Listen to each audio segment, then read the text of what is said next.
otro día más de programa con dos invitados especial. Bienvenida Ada Lugo, bienvenido Orlando Monagas Rodríguez, el abogado experto en la parte penal.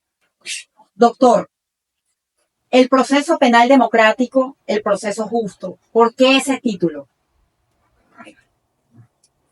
Porque la esencia del proceso penal propio de la democracia es justamente tratar de alcanzar la justicia, que es una meta muy difícil de definir y por supuesto de entender que se ha logrado. Es más, yo soy un crítico de la definición constitucional del Estado venezolano como Estado de justicia, porque en el fondo la justicia que se ejerza en un país no tiene necesariamente por qué estar vinculada al Estado, porque la esencia de la justicia propia de la democracia es su independencia.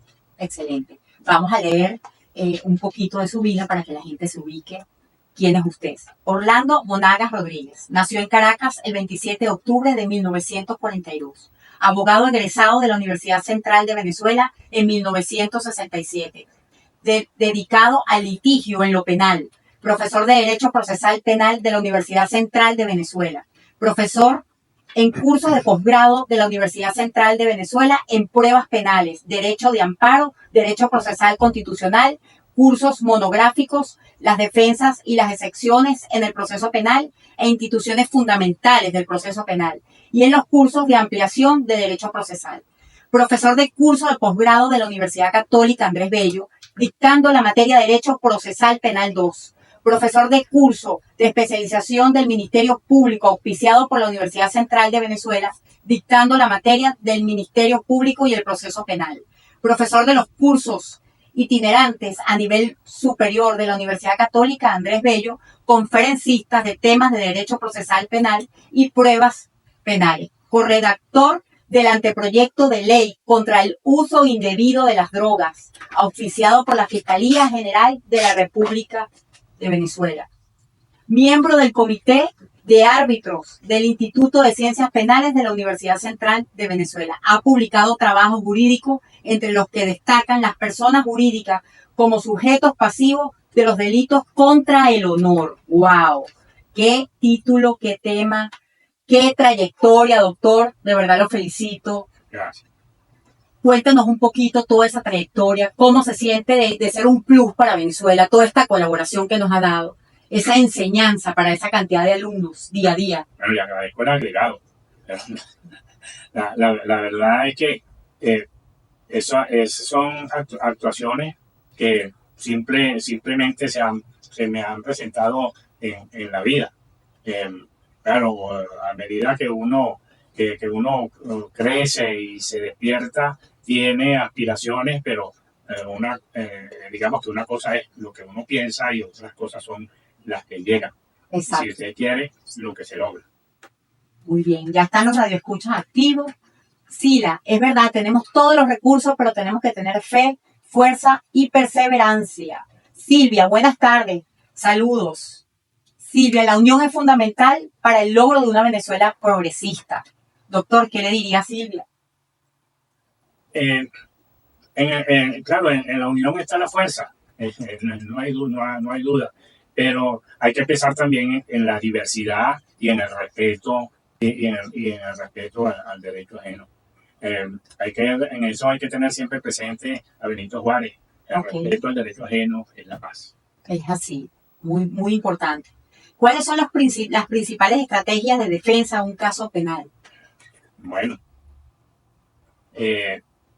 en primer lugar, la creencia casi a nivel de fe en el relato que haga el defendido, porque de allí depende la estructura acertada del derecho a la defensa. Cuando eso ocurre con cierta frecuencia, el defendido le oculta la verdad de su conducta al defensor, lo confunde Ok, y lo puede desviar hacia otros caminos distintos a lo que le conviene a su defensa. El factor primordial de la defensa es la confianza del defensivo en el defensor. muy bien. ¿Cómo se manejan las pruebas en el proceso penal? Bueno, yo diría que más que manejar, presentar la prueba. Eh, el aspecto probatorio del proceso penal que académicamente ha conducido realmente a establecer una disciplina distinta al derecho procesal, aun cuando no se puede negar que las pruebas obviamente están vinculadas a la esencia del proceso. Porque un proceso sin pruebas, como dijo un gran jurista, Santiago Sentís Melendo, es una entelequia. Ok, Porque solamente llevamos o se lleva a proceso los hechos inciertos, cuya certeza se va a establecer a través de ese precioso conducto que es el proceso limpio, el proceso auténtico. Y si quieren me remito al título del libro, al proceso penal democrático, que es realmente el proceso justo. excelente. ¿Qué lo inspiró para escribir ese libro?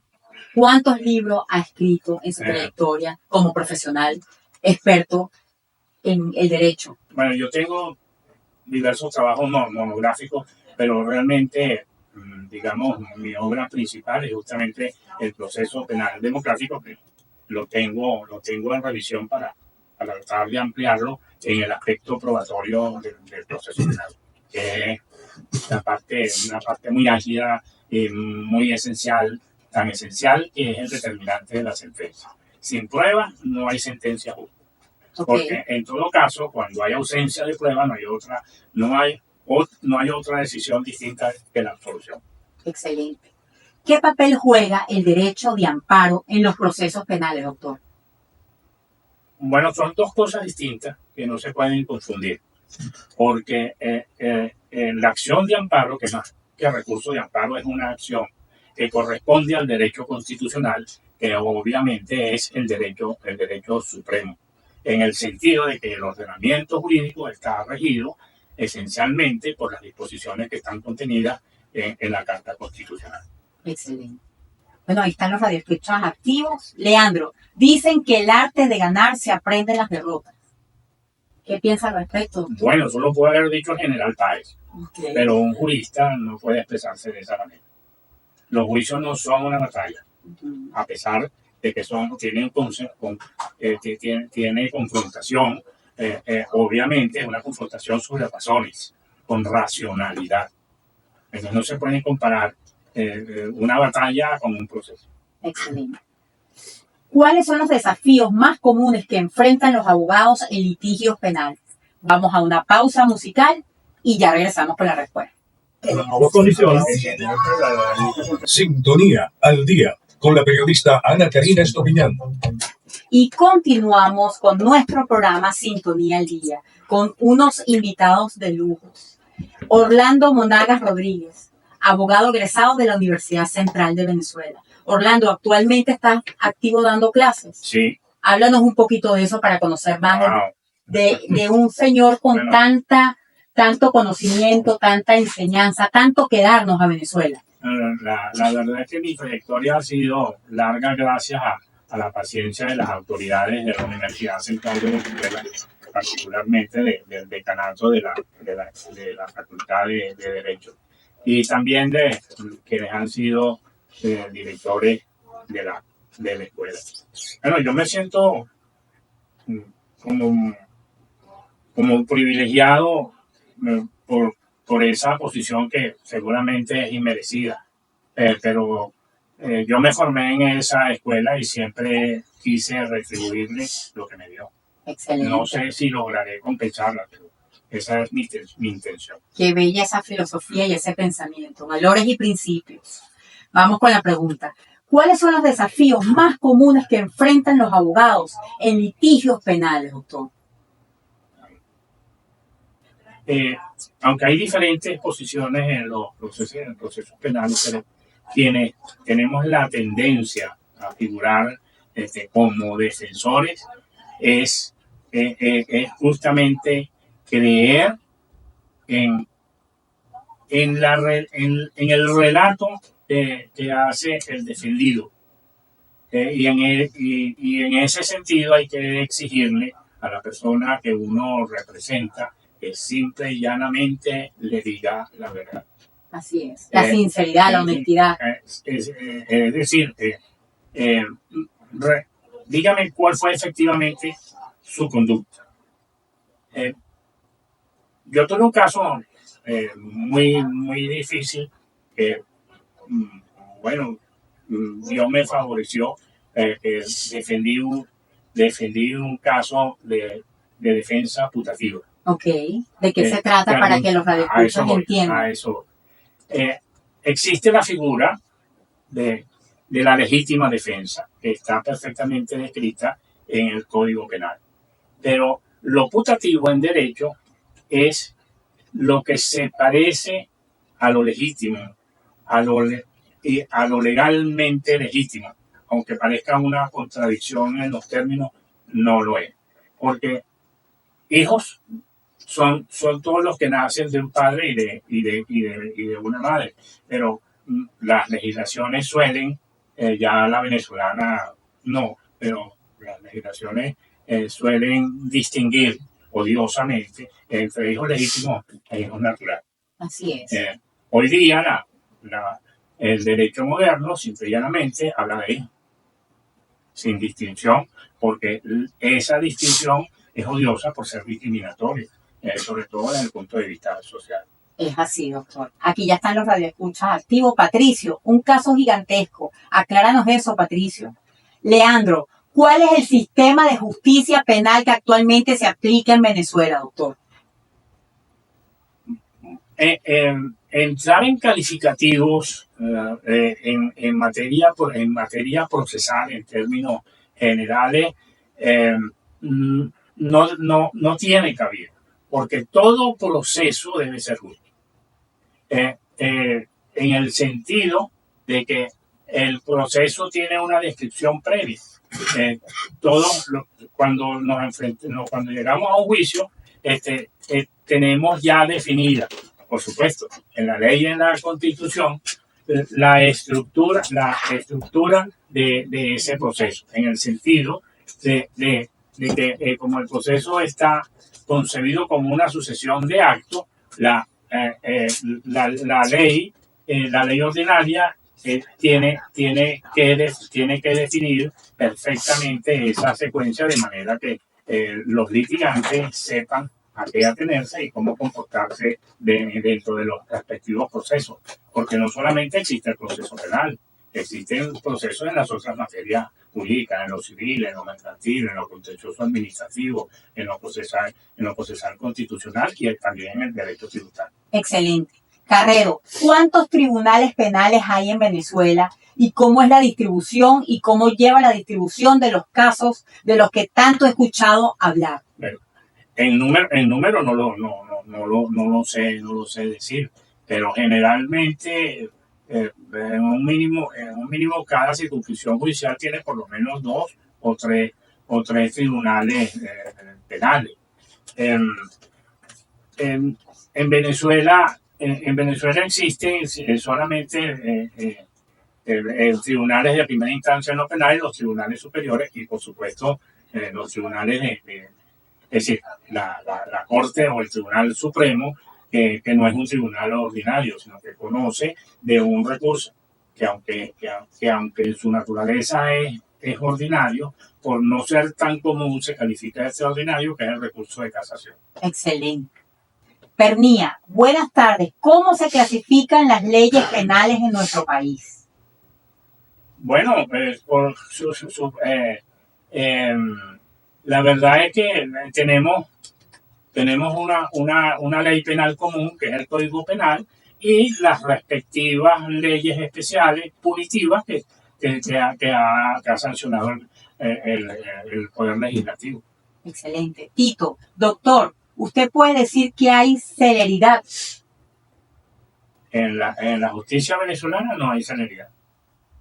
Y no hay preocupación por establecerla tampoco, aun cuando la estructura del proceso penal está concebida precisamente para que se haga en el menor tiempo posible. Carrero, en Caracas, ¿cuántos tribunales penales hay? Bueno, si la memoria no me engaña, hay como 22 tribunales de primera instancia en lo penal y creo que 4 o 5 tribunales superiores. Doctor, un mensaje, fíjese como todo el mundo está interesado, interactuando con este tema tan importante, Gracias. tan clave, un mensaje para todos esos abogados hoy día en su oficio, ¿qué le recomendaría? ¿Cuál es la actitud? ¿Cómo deben asumir los casos? ¿Y cómo debe darle respuestas a sus clientes de la mejor manera? Un viejo, en buenos términos, y muy conocido jurista latinoamericano, Eduardo Couture, escribió un decálogo para los abogados. Y yo le aconsejo siempre a mis alumnos de pre y posgrado que se lean ese decálogo.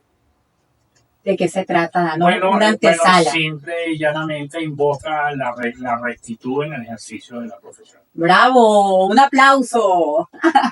Muy bien. Carrero, ¿los juicios son verbales? Hay dos sistemas. Hay un sistema de oralidad y hay un sistema de escritura. El nuestro es mixto. La primera parte de nuestro proceso, que comprende la investigación, que concluye, por supuesto, en decisiones de cada una de esas actuaciones, y la parte plenaria, que llamamos, que se denomina juicio oral, que, bueno, hay más libertad de exposición, mutatis mutandis, es decir, cambiando lo que hay que cambiar y tratando de entender lo que hay que entender. Excelente. Pablo, buenas tardes, doctor. Aprovecho para preguntar, ¿qué son las leyes penales especiales en Venezuela? Gracias, Maracay está Aragua, activo. Las leyes especiales son aquellas que regulan materias específicas que llevan a la necesidad de establecer sanciones. Por ejemplo, la ley contra el uso indebido de las drogas, que obviamente castiga toda esa actividad indebida con sustancias psicotrópicas. Pero en general, las leyes penales están dirigidas a establecer sanciones. Y lo de la especialidad y lo de lo ordinario depende a la concentración de la legislación en determinados aspectos. Excelente. Ahí está otra pregunta de un radioescucha. Buenas tardes, doctor. Aprovecho para preguntar qué son las leyes penales especiales. Ajá, esa ya la leímos. Urdaneta. Buenas tardes. Desde el estado Zulia, con todo respeto, pues me estoy viendo obligado a conocer más sobre el tema. Pregunto, ¿cómo se clasifican las leyes penales en Venezuela? Vamos a un corte musical y ya regresamos. Sintonía al día con la periodista Ana Karina Estopiñán. Y continuamos en nuestro programa Sintonía al Día. Y siguen llegando los mensajes. Urdaneta, buenas tardes. Desde el estado Zulia, con todo respeto, pues me estoy viendo obligado a conocer más sobre el tema y pregunto, ¿cómo se clasifican las leyes penales en Venezuela, doctor? Las leyes penales en Venezuela se clasifican como en todos los ordenamientos jurídicos en leyes ordinarias y leyes especiales.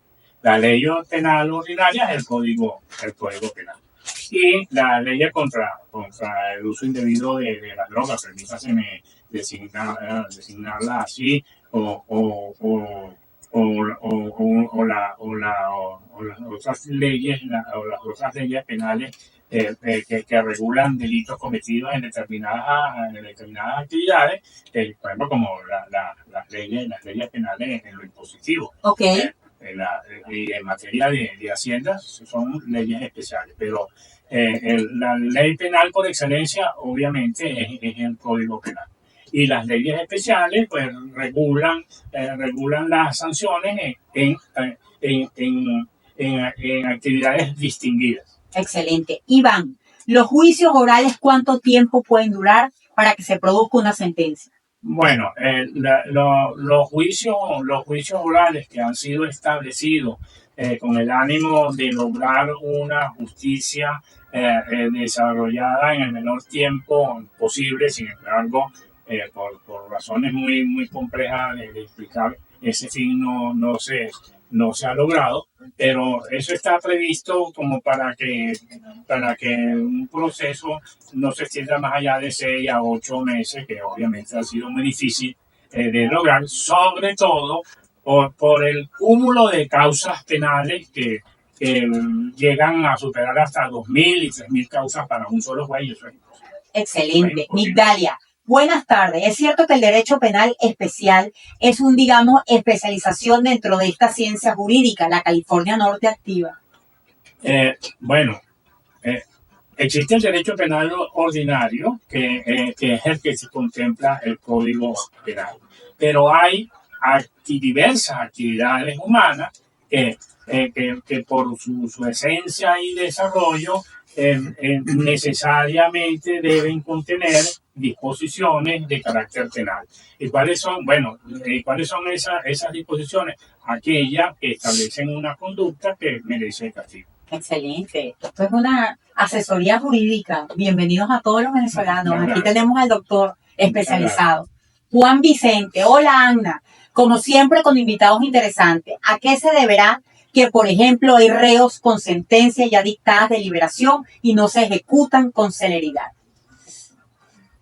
Bueno, esa es una deuda de la justicia, porque las sentencias, todas las sentencias, independientemente de su definición, es decir, condenatoria o absolutoria, tienen que ejecutarse de inmediato y de oficio. Lamentablemente, esa es una deuda de la justicia, más propia de la justicia que de los abogados. Excelente. Marcos, ¿es cierto que en derecho penal, por ejemplo, existen sentencias de 6 años, por ejemplo, pero el acusado ya tiene 10 detenidos en un penal? ¿Cómo se hace? Gracias, desde Iberote. Bueno, en esos casos, cuando la detención preventiva supera la pena, obviamente hay que poner en libertad al sentenciado. Y lamentablemente en Venezuela no existe una manera de compensar a aquellos ciudadanos a quienes se les ha mantenido privados de la libertad en un tiempo mayor al establecido en la sentencia. Excelente. Y todo eso se debe a la gran dilación procesal penal que existe, no solamente en Venezuela, en todos los países. Para conocer un poquito más, doctor, ¿cómo se aborda el tema de la culpabilidad y presunción de inocencia en el contexto venezolano? Bueno, eso es muy particularizado, porque eso depende del juzgador. Okay. Y el juez penal tiene que estar siempre dispuesto a considerar prioritariamente el principio de la inocencia, porque esa es la regla. Así como el hombre nace libre, también nace inocente, y así es creado. Y después el hombre, por su libre albedrío, escogerá el camino del delito o el de la vida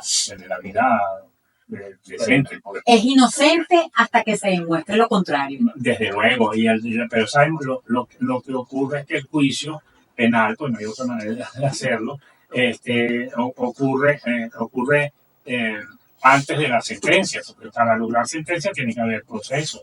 Entonces, es muy difícil lograr ecuanimidad en ese sentido, porque de buenas a primeras no se puede dictar una sentencia, se requiere el juicio previo. Claro, así es. ¿Qué cambios recientes han impactado el derecho procesal penal en Venezuela? Reciente no ha habido ninguno. Lo más reciente fue, si mal no recuerdo, en el año 1999, que se cambió el procedimiento del código, estableció en el código de enjuiciamiento criminal, que era totalmente escrito por nuestro juicio semi-oral que tenemos actualmente.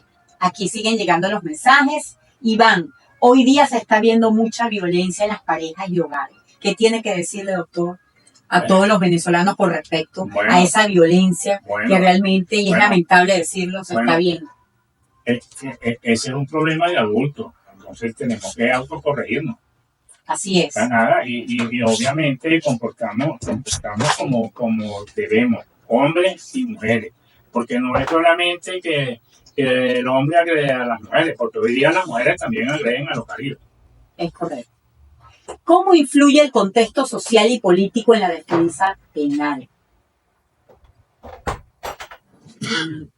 Eso no se puede especificar en una forma tan ligera. Eso tiene que ver con casos concretos, porque en principio, pues, es de suponer que las defensas siempre se hacen con la mayor dedicación posible. Excelente. Y bueno, ya para culminar, sabemos cómo es el tiempo en radio, es un privilegio tenerte aquí. Cuando quieras, es tu plataforma comunicacional. Fíjate esa interacción que hay con los radioescuchas, qué importante toda esta información. Bueno, cuando guste sea la hora. ¿Qué significa, doctor, personas jurídicas como sujetos pasivos de los delitos contra el honor? Mira, los sujetos pasivos de los delitos son las víctimas, las víctimas de los delitos. Y el título de este trabajo monográfico consiste en que la ley entiende que las personas jurídicas son susceptibles de ser lesionadas en su honor. Yo sostengo la tesis contraria de que las personas jurídicas no tienen honor. Honor tienen las personas naturales que dirigen, que constituyen y dirigen a las personas jurídicas. Las personas no jurídicas tienen una personalidad que le otorga la ley a través de una ficción, que no es lo mismo que las personas naturales. Entonces, no se puede confundir a las personas jurídicas con las personas naturales. Si yo entiendo que una persona jurídica me ha ofendido a mí, tengo que entender que esa persona que no piensa, que no habla, que no siente, no lo hizo, sino que lo hicieron sus directores. Exacto. ¿Me puede definir la palabra honor? Bueno, el honor es un grado de estimación que en términos generales todos recíprocamente nos los otorgamos en virtud del respeto. Nosotros todos tenemos que respetar a nuestros semejantes. Así es. Y desde ese punto de vista es lo que se pretende controlar a través de estos delitos llamados el contra el honor, porque hasta la persona más humilde tiene honor. Es correcto. Todos tenemos nuestro valor y nuestro honor. Por supuesto, y autoestima también. Es así. Teresa, ¿qué me dice en cuanto al derecho a las víctimas? Es decir, el derecho a las víctimas, a la justicia y a la protección. ¿Y dónde podemos conseguir este libro tan espectacular? Por usted, Orlando Monagas Rodríguez, El proceso penal democrático, el proceso justo.